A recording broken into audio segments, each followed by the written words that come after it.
যাবি না তো? না বলি কোথাও? না বলি কেন কোথাও যাবো? কোনোদিন যাইনি আর যাবো না। প্রমিস? কখনো কোথাও আমাকে না জানিয়ে যাবেন, প্রমিস? আচ্ছা বাবা, কোথাও যাবো না, না যাই, ওকে? প্রমিস?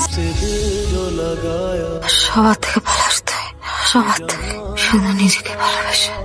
আমায় কিছু বললেন? আপনাকে না। কিছু হয়েছে ম্যাডাম? কি হয়েছে? এই নাও, তাড়াতাড়ি খেয়ে। খুব একটা গরম নেই বোধহয়। কি হলো গো? আসলে মা তো ঘুমোচ্ছে, কাকিমা বোধহয়। I am very sorry. না না, ইটস অল রাইট, একটু স্ট্রং হয়ে গেছে, অন্য কোনো কফি হবে হয়তো। It's all right, really. Hello, হ্যাঁ তো দিদি বলো। কিছু না। তুমি ফিসফিস করে কি বলছো? কিছু বুঝতে পারছি না। শরীর খারাপ নাকি তোমার? কি জানো কবিতা, কি হলো তোমার? কথা বলতে অসুবিধা হচ্ছে?